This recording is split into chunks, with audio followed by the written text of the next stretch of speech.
Rapid fire answers coming your way. What's today's burning question? Let's find out. To rotate your tires at home, you'll need a jack, a lug wrench, and jack stands. Start by loosening the lug nuts on all tires but don't fully remove them. Use the jack to lift one wheel off the ground, then place a jack stand under the car for safety. Fully remove the tire.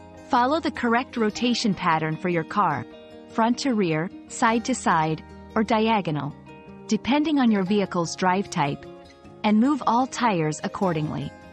Once all tires are in their new positions, screw the lug nuts on by hand, lower the car, and then tighten the lug nuts with the wrench. Your daily dose of discovery ends here, but the journey of learning never stops. Subscribe and join us again for more answers tomorrow.